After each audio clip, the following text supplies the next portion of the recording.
Bonjour Bertrand Bonjour Xavier. et bonne année. Ah oui, bonne année, c'est ça qu'il faut dire, puisqu'on est en janvier. Donc je souhaite à tout le monde, à tous les amis d'Action Écologie, une excellente année 2024, en espérant que cette folie de la transition écologique totalement délirante se calme un peu. Et donc voilà. On incite tout le monde à s'abonner à notre chaîne, à mettre des pouces en l'air, à partager, à commenter, etc. Et à s'inscrire à la newsletter d'Action Écologie sur notre site actionécologie.org. Les liens sont en description. Oui, exactement. Comme ça, vous recevrez des nouvelles avec des articles toutes les semaines, enfin en fin de semaine en général. Voir au milieu s'il y a des actus intéressantes. Ouais, non, je voulais juste remercier les gens, excuse-moi, d'aller plus loin, qui nous ont aidés en cette fin d'année 2024, puisqu'on a fait un appel à dons qui a été bien, euh, comment dire, bien suivi. Donc, merci à tout le monde. J'ai fait un appel de la Laponie, je ne sais pas si tu as vu, Oui. magnifique pays plein de neige, et j'ai observé une loutre pour la première fois de ma vie. J'ai beaucoup vu de traces de loutre dans ma vie, mais je ne l'avais jamais vue parce que c'est une espèce très discrète en France, mais dans d'autres pays, tu la vois beaucoup plus facilement. Donc je me suis levé un matin et je l'ai vue chasser dans la rivière. Magnifique. J'ai même une petite vidéo sur mon fil Twitter que les gens aillent voir s'ils veulent et me suivre sur Twitter et suivre Action Écologie, bien sûr. Eh bien, très bien, le message est passé. Alors, on avait une actualité intéressante. Là, c'est la question des dévendeurs et du bonus réparation. Oui, parce que en fait, si tu veux, c'est un nouveau truc, ça, si tu veux, les gouvernants ont été euh, maraboutisés, je sais pas comment on dit, par l'écologie radicale, on peut dire ça comme ça. Et maintenant, c'est la mode de la sobriété, avec le fameux Janco, notre ami Janco, Jancovici bien sûr. Et l'idée donc est qu'on consomme moins, puisqu'il faut sauver le monde. Et donc, tu as eu une pub qui est devenue assez célèbre, là, où tu as un gars qui veut changer de t-shirt et qui demande conseil à un vendeur. Mais en fait, c'est pas un vendeur, c'est un dévendeur. Et donc, il lui dit, bah, écoutez, votre t-shirt actuel est très bien, vous pouvez le garder encore très longtemps, etc. Et donc, il y a eu un mise en place par le gouvernement, un bonus réparation. On va aider les gens, on va payer une part de la réparation. Et donc, ce qui est intéressant, là, c'est qu'on a vu des phénomènes, il y a eu des articles cette semaine, où tu vois en fait une augmentation des prix de la réparation. Ça, c'est un coup classique dans ce genre de... Quand tu as des aides étatiques, c'est que tu as un effet d'aubaine des vendeurs qui en profitent pour augmenter leur prix et prendre en compte l'aide dans le prix final, quoi. Et donc, c'est exactement ce qui se passe. Et donc, on voit que ça favorise finalement l'augmentation des prix. Donc, ce qui est aussi intéressant, c'est que ça fait penser à ce qui se passe sur la rénovation des bâtiments. Ça, c'est une deuxième politique assez importante en France, où tu as beaucoup d'aide aussi à la réparation à l'isolation des bâtiments. Et donc, tu as des effets d'aubaine aussi, où les artisans gonflent artificiellement leur prix, leur devis. Et donc, tu as le même genre de phénomène. Mais ce qui est assez fascinant, est-ce que ça a un effet environnemental, ce genre de mesure? Parce que c'est ça le but final, c'est que les gens consomment moins, qu'il y ait moins de choses produites, ou que les gens consomment moins d'énergie pour se chauffer. Eh bien, tu as eu sur les rénovations des bâtiments, comme d'habitude en économie de l'environnement, un effet rebond, c'est-à-dire que effectivement, ta maison est moins isolée, mais comme elle est moins isolée, elle est mieux isolée, pardon, tu gagnes de l'argent parce que ça te coûte moins cher de chauffer ta maison, mais il se trouve que tu as tendance à augmenter le, la température moyenne de chez toi. Ce qu'on appelle l'effet rebond, tu fais des économies d'un côté, mais tu réinvestis ces économies immédiatement pour acheter d'autres trucs ou pour améliorer ton confort. Et donc c'est ce qui se passe, et c'est toujours le même phénomène très important, et donc tu auras un impact très très limité en fait de toute la politique de rénovation des bâtiments, alors que ça coûte un pognon de dingue, comme diraient certains. Et sur le bonus réparation, c'est un peu la même chose, enfin, pour un effet différent. Je ne sais pas si c'est un effet rebond là, mais si tu veux, la difficulté, ça je l'ai raconté souvent, c'est que la sobriété, elle n'est jamais liée à une question de volonté. En général, elle est liée à une question de circonstance. Si tu es très pauvre, tu vas être sobre par nécessité. Nos grands-parents qui vivaient, pour les miens, dans les fin fonds du Cantal, ils étaient sobres parce qu'ils n'avaient pas beaucoup d'argent. Donc voilà, mais si tu veux organiser une sobriété alors que les gens ont de l'argent, plus ou moins en tout cas, et où tu as de l'abondance, eh bien, tu auras un effet nul de ta mesure de sobriété. Et c'est ce qui est en train de se passer en réalité. Euh, alors, tu auras des effets d'aubaine, on va pouvoir réparer certains appareils, peut-être de façon plus facile, mais ça n'aura aucun impact sur, je sais pas, les ventes de biens euh, ou de produits, etc. Parce que nous sommes toujours dans cette situation favorable. C'est comme quand tu as, je sais pas moi, ce qu'on appelle dans les chaînés, tu sais, on dit il y a eu une bonne glandée cette année. Ça veut dire qu'il y a énormément de glands qui sont par terre, etc. Et donc, tu as un gaspillage infini, tu as plein de glands qui finissent, qui pourrissent, ils ne sont pas mangés par les sangliers, les cochons, ou je sais pas quoi. Euh, L'abondance amène le gaspillage. Tu vois, c'est comme ça que ça marche. Lutter contre le gaspillage, ça peut être une bonne chose en soi. Après, il faut peut-être pas que ce soit forcément aux frais du contribuable, ni avec cette espèce d'état d'esprit, d'état nounou permanent qui impose toujours des choses. Et c'est un peu ce qu'ont dénoncé David Lisnard, le maire de Cannes et président de l'Association des maires de France, dans une tribune avec Jean-Paul Houry, qu'on connaît bien. Oui, Jean-Paul Rouy est un ami d'Action Écologie. On a fait une vidéo avec lui, d'ailleurs, pour promouvoir son livre. Ça doit être C'est le premier. l'avant-dernier, enfin le C'est premier. Greta Thunstein. Il en avait écrit avant, notamment sur les OGM. Mais Greta a tué Einstein, et puis après, il a fait Greta a ressuscité Einstein, et je crois qu'il en écrit un troisième là, dans la série des Greta. Mais donc, il a écrit effectivement pour dénoncer en fait les politiques de l'ADEME sur en fait cette politique de sobriété, en disant que ce n'est pas le rôle de l'État d'empêcher les gens de consommer finalement, et puis que c'est un poignard dans le dos de tous les commerçants qui vivent une période assez difficile puisque économiquement ça va pas très fort. Et donc l'État rajoute là-dessus une politique pour empêcher les gens finalement de consommer davantage. Et donc il dénonce aussi l'idéologie qu'il y a derrière, qui est celle de la décroissance et de la sobriété heureuse, bien sûr. Et donc il dénonce ça dans la tribune du Figaro.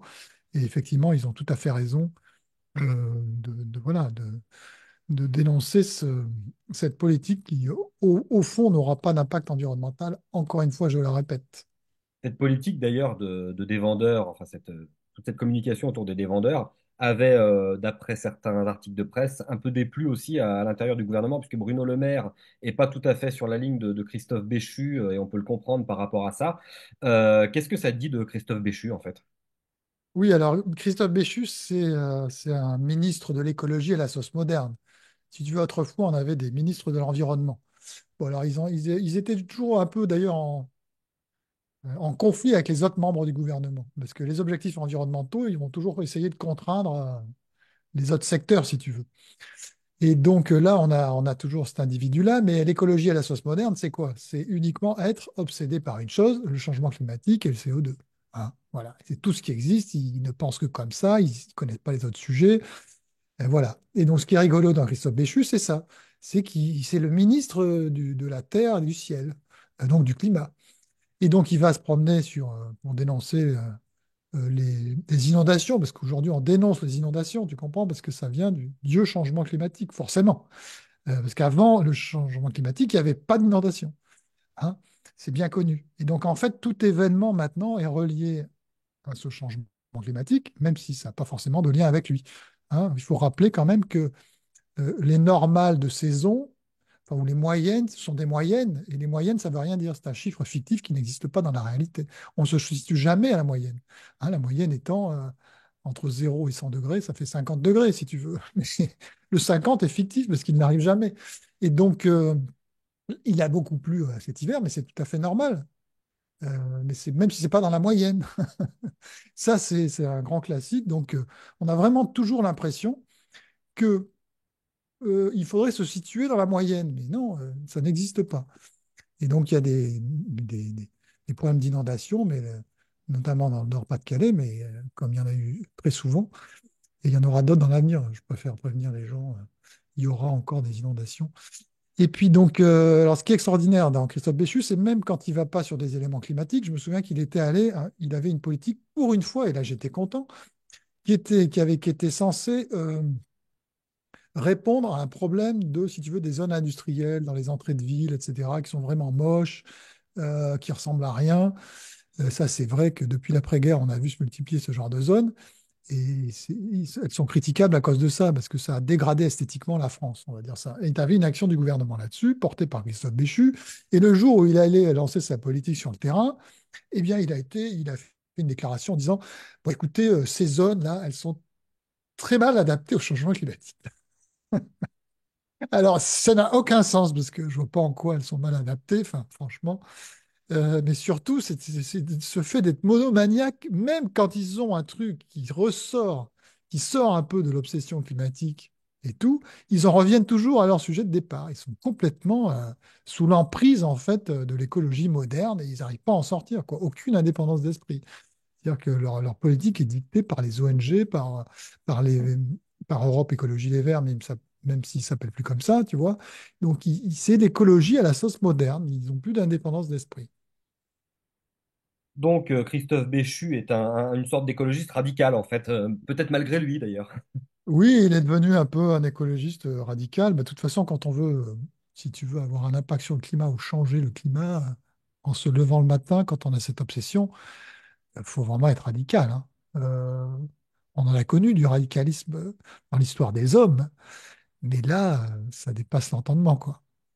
On a un autre petit sujet aussi qui s'inscrit dans la continuité de ce qu'on a déjà évoqué lors d'une dernière vidéo, c'est sur la question des éoliennes.